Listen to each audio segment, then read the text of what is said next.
Assalamualaikum Pak Ustadz, izin bertanya. Dari surat-surat Al-Quran ini kan satu surat itu ada beberapa tema ya Pak Ustadz. Misalnya seperti Al-Mujadalah itu kan bukan hanya temanya, bukan hanya zihar, ada yang lain juga. Kemudian Al-Hasyr ini bukan hanya pengusiran, ada yang lain juga. Al-Kahfi juga demikian. Saya bertanya-tanya, apakah ada benang merah di antara tema-tema di dalam satu surat ini? Pertanyaan kedua, apabila Al-Quran itu akan memberikan syafaat di hari kiamat. Tapi ada hadis yang mengatakan bahwa surat Al-Baqarah dan Ali Imran yang kita baca itu akan memberikan syafaat di hari kiamat. Jadi hanya dua surat itu atau semua, mohon penjelasan Pak Ustadz.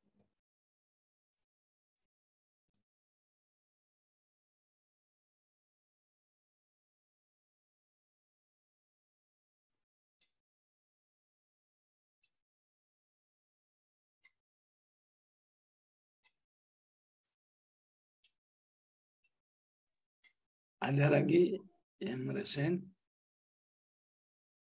Silakan Bu Alia. Ustaz, singkat aja ini tentang tadi tentang jihad dan juga tentang perlawanan kita ya di saat masa sekarang gitu Ustaz. Saya kemarin mengikuti kajian yang mengatakan bahwa situasi kita sekarang, umat muslim sekarang ini bagaikan orang yang kebanjiran Ustaz. Jadi ada bendungan bocor di mana bendungan tersebut adalah syariat-syariat Islam yang sudah tidak bisa diterapkan lagi gitu ya. Sementara yang terjadi di negara kita, contohnya bendungan bocor tersebut adalah problem sebab, sementara yang terjadi kita sekarang hanya menangani problem akibat atau apa yang terjadi di situasi sehari-hari gitu Ustadz. Jadi kita tuh tidak mengatasi masalah dari akarnya begitu. Sehingga pertanyaan saya, apakah hal ini membuat perlawanan kita gitu ya, atau perjuangan kita lah, jihad kita ini harus bagaimana gitu? Karena memang kebanyakan orang istilahnya menguras rumah gitu yang udah kebanjiran tersebut ya Ustadz ya. Tapi tidak mengatasi bahwa belum adanya jaminan bahwa kita bisa melaksanakan syariat secara utuh gitu. Dan itu adalah akar masalahnya. Banyak yang mengatakan, atau ada beberapa yang mengatakan bahwa perjuangan kita di parlemen atau di demokrasi gitu ya, mengikuti demokrasi itu adalah tidak tepat gitu. Jadi maksudnya kurang efektif atau tidak ke akar masalah gitu Ustaz, karena itu menggunakan sistem yang bukan sistem Islam lah gitu. Nah, saya ingin tahu pendapat Ustadz bagaimana sebaiknya sikap kita sebagai muslimin di zaman sekarang ini, karena kesadaran kita mulai timbul gitu ya tentang masalah-masalah yang ada di umat pada saat ini gitu. Jazakallah khair, Ustaz. Baik. Jadi Al-Quran itu namanya Kitabul Hidayah. Ya.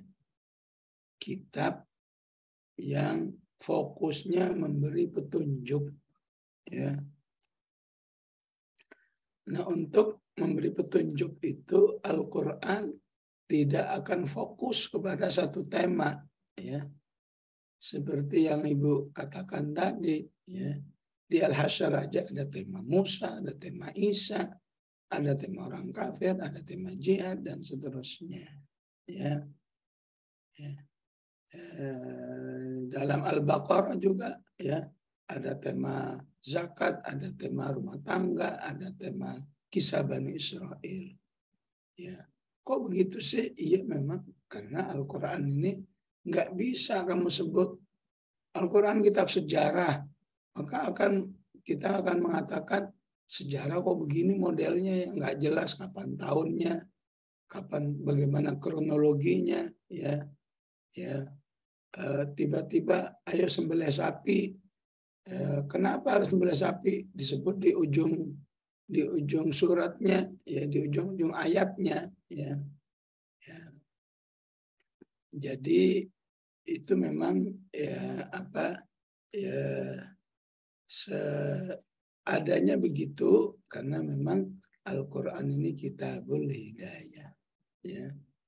Namun kita bersyukur kepada para mufassirin yang bisa merangkai, ya. Walaupun beda-beda tema, tapi alhamdulillah kita kan nyambung dengan rangkaian-rangkaiannya, ya. Sebelumnya ada kisah Musa kepada Isa, saat ini ada penjelasan jihad, ya. Maka benang merahnya di mananya? Iya, bahwa untuk membela Islam ini memang harus mengikuti tokoh-tokoh sebelumnya. Ada tokoh Nabi Musa, ada tokoh Nabi Isa. Ya. Dalam kitab tafsir namanya munasabat. Ya. Jadi memang temanya bisa bermacam-macam, tapi dengan memahami munasabat kita bisa merasakan benang merahnya. Ya. Istilah yang lain Allah sebut dengan amsal, ya, bahwa apa yang dijelaskan oleh Al-Quran hanyalah seperti clue-clue saja, contoh-contoh saja, ya, untuk sebuah tema besar. Tema besarnya akidah, ya. Maka dari akidah itu clue-cluenya cobalah lihat perjuangan para nabi, cobalah lihat kehidupan orang-orang musyrik, ya, lihatlah orang-orang yang beriman, ya. Dari situ kita bisa menyimpulkan, oh begitu ya cara membangun akidah yang baik lewat tema A, tema B, tema C dan seterusnya, ya. Jadi itu kembali karena Al-Quran bukan satu kitab khusus, ya. Al-Quran memang membahas pertanian, tapi tidak mungkin disebut Al-Quran literatur di bidang pertanian. Ya. Al-Quran memang bahas tentang katakan penciptaan manusia, ya. Tapi tidak bisa disebut Al-Quran kitab tentang kedokteran misalnya. Al-Quran kitabul hidayah. Semuanya itu hanya, ya, mathal. Walaqad sarrafna linnasi bihadzal qur'ani min kulli mathal, Allah katakannya. Itu semua sekedar clue-clue untuk meraih hidayah lewat contoh A, contoh B, contoh C dan seterusnya. Al-Quran secara umum pemberi syafaat dari Al-Fatihah sampai An-Nas. Ya. Iqra'ul Quran fa innahu ya'ti yaumal qiyamati syafi'an li ashabihi. Ya.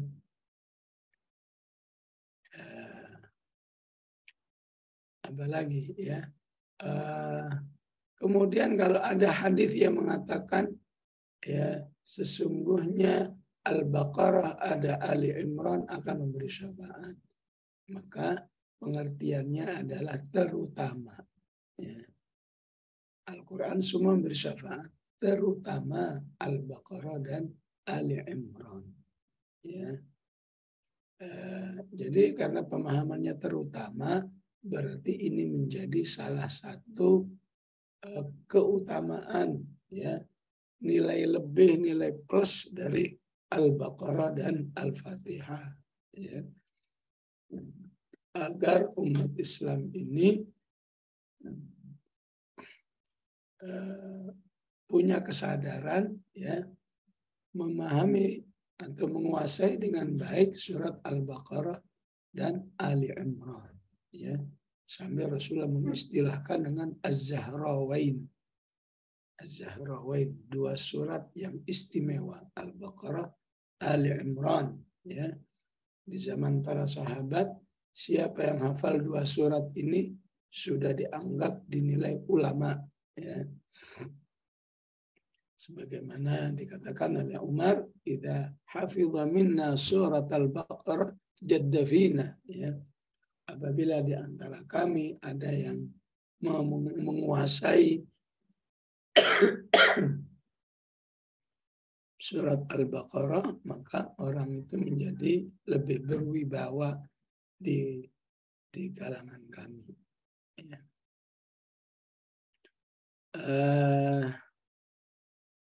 Saya setuju dengan ungkapan itu bahwa memang ya ketika umat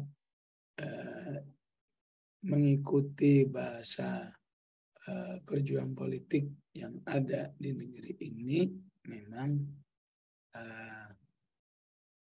tidak akan menyelesaikan masalah. Ya. Jadi ibaratnya rumah bocor, ya banjir di mana-mana. Umat Islam cuma sibuk ngepel, cuma sibuk nyapu, bersihin lumpurnya, tapi sumber kebocorannya tidak dibetulkan. Ya. Dalam fikrah ini saya setuju. Ya. Ide ini setuju. Ya. Tapi ketika ada sekelompok kaum muslimin ya terlibat di dalamnya, ya kemudian dianggap sia-sia, itu ya, tidak tepat. Ya. Artinya sebuah sikap tidak adanya saling menghargai antara umat Islam satu dengan yang lain. Ya. Karena dalam kondisi seperti ini, ya, di mana umat Islam dalam kondisi kelemahan, dalam kondisi titik nadir yang luar biasa, maka pintu ijtihad ya berlaku sepenuhnya. Ya, pintu ijtihad berlaku sepenuhnya. Kalau ada kaum muslimin ya terlibat dengan sistem yang ada, ya maka memang yang harus dikuatkan adalah ini sekedar sebuah ijtihad, ya sebuah ijtihad, ya bukan sebuah peleburan diri dan seterusnya. Ya namanya ijtihad, ya mau yang lewat katakan eksekutifnya atau lewat legislatifnya sama-sama, atau yang nggak mau lewat itu sama-sama juga belum sampai ke tujuan aslinya, ya cuma beda ijtihad doang, ya dan masing-masing dengan resikonya, ya yang berijtihad lewat katakan mengikuti bahasa demokrasi, ya dengan segala risikonya, yang nggak lewat itu juga dengan segala risikonya. Dua-duanya semuanya belum nyampe, ya. Oleh karena itu yang penting dalam kondisi seperti ini, bagaimana umat Islam itu dengan segala ijtihadnya tetap menjaga keikhlasan niatnya di jalan Allah. Yang mau begini jangan lupa ini untuk kepentingan di jalan Allah. Yang mau begini untuk kepentingan di jalan Allah. Ya, ini memang sebuah tema yang sangat luas. Ya, bisa satu sesi lagi ya menjelaskan ijtihad seperti ini yang insya Allah mau ijtihad apa selama niatnya di jalan Allah. Insya Allah semua niat jalan Allah. Ya, ibaratnya kalau mau dibuat contoh sangat kecil dan parsialnya, ya seharusnya setiap orang beriman itu kemana-mana harus punya mobil. Ya, ini contoh ini ya. Kenapa punya mobil? Ya agar dia tidak terjerumus dalam ikhtilat. Ya namanya naik kendaraan umum kadang-kadang nempel sana, nempel sini, ya ketemu sana, ketemu sini, ketemu manusia-manusia yang bukan mahramnya dan lain sebagainya. Mungkin badannya didorong-dorong, geser. Kan nggak bisa kita mengatakan jangan megang-megang dong. Ya. Jadi apalagi bagi wanita memang tidak ada yang lebih akan menjaga kehormatannya, ya ketika istilahnya mobilitasnya diberi diberi daya dukung kendaraan yang mandiri. Ya. Selain lebih efektif, menyingkat waktu dan seterusnya. Ya. Walaupun untuk keinginan seperti ini, ya harus dibayar dengan harta yang sangat signifikan. Ya. Dia harus beli mobilnya, dia harus beli bensinnya, bayar pajaknya, bayar maintenance-nya, wah macam-macam deh, ya. Belum kalau ada kerusakan, ya luar biasa, ya. Maka hanya orang-orang yang telah dibukakan rezekinya oleh Allah yang bisa, ya. Yang belum bagaimana, ya. Yang belum dibuka rezekinya oleh Allah, ya, belum lengkap, ya. Sudah bisa beli mobilnya, belum bisa beli bensinnya, belum bisa bayar pajaknya. Kalau mobilnya doang sih bisa, ya. Nyupirnya sudah bisa, tapi belinya belum bisa, ya. Bagaimana yang belum bisa? Apakah dia daripada nanti naik mobil ikhtilat ya udah di rumah aja? Enggak mungkin, ya. Daripada ikhtilat ya udahlah, kalau kegiatan-kegiatan jalan kaki aja, nggak mungkin, ya. Ya udah kalau begitu naik taksi aja, harus bayar mahal, ya. Yang namanya taksi ya pasti berduaan dengan supirnya, ya. Maka untuk tujuan-tujuan yang harus dicapai, otomatis orang beriman itu insya Allah dalam kondisi darurat untuk menikmati kendaraan umum, ya. Naik ini ikhtilat, naik ini berduaan sama supirnya, ya. Ya masih bagus kalau supirnya amanah. Kalau supirnya nggak amanah, ya bisa terjadi yang tidak diinginkan, ya. Naik motor tahu sendiri dengan segala risikonya, ya. Memang yang paling bagus adalah ya punya mobil, mampu membiayai, ya. Syukur-syukur punya supir. Kalau akhwat, supirnya ya akhwat, ya. Dan banyak akhwat yang bisa nyupir, ya. Kalau laki-laki punya supir laki-laki, ya. Sehingga insya Allah mobilnya udah bagaikan negara bagi dirinya, ya. Sebelum itu semua, ya, maka kaum muslimin insya Allah dalam keadaan rukhsah, ya, rukhsah memanfaatkan semua kendaraan yang sifatnya kendaraan umum untuk mencapai tujuan, ya. Begitu juga kondisi kita saat ini, kaum muslimin yang memang terpuruk dari segala bidang kehidupan, terpuruk ekonomi, terpuruk ini, terpuruk itu, bahkan terpuruk secara hukum pun terpuruk, ya. Dalam kondisi seperti ini maka rukhsah, ya, rukhsah yang mau lewat sini, mau berjuangnya mau lewat parlemen, berjuangnya mau lewat ini lewat itu, ya, insya Allah semua dalam rukhsah, ya. Maka di balik rukhsah ini berarti harus ada istihad, ya. Mau istihad apa saja dibutuhkan kehati-hatian, dibutuhkan keistiqomahan, dibutuhkan menjaga keaslian tujuannya, ya.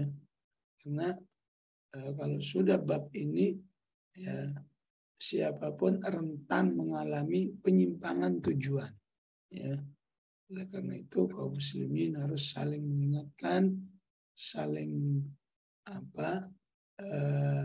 saling bertoleransi terhadap semua saudara-saudaranya yang, ya, menginginkan perbaikan kehidupan umat ini, ya. Walaupun ada satu hal yang memang harus dimiliki oleh semua umat Islam yang sedang berjuang, ya, dalam hal ini adalah, ya, adalah tawiyatul muslimin, ya. mau lewat mana saja, kamu harus punya target yang namanya penyadaran umat Islam. Ya. Bagaimana umat Islam ini betul-betul memiliki ilmu sesuai yang ada dalam Al-Quran dan Sunnah ini dalam seluruh bidangnya. Ya, ya alhamdulillah. Apa yang kita lakukan inilah yang kita maksudkan dengan tau'iyatul muslimin. Ya. Ya, semoga Allah menerima niat kita bahwa di balik tau'iyah ini ya semoga bisa menularkan kepada umat Islam yang lain yang lebih banyak insya Allah. Ya. Sehingga ketika penularan itu berkembang secara baik, maka itu menjadi potensi sesungguhnya untuk mengembalikan umat ini kepada agamanya. Ya. Sehingga seperti yang ditulis oleh para ulama, sebetulnya masalah umat ini paling utamanya adalah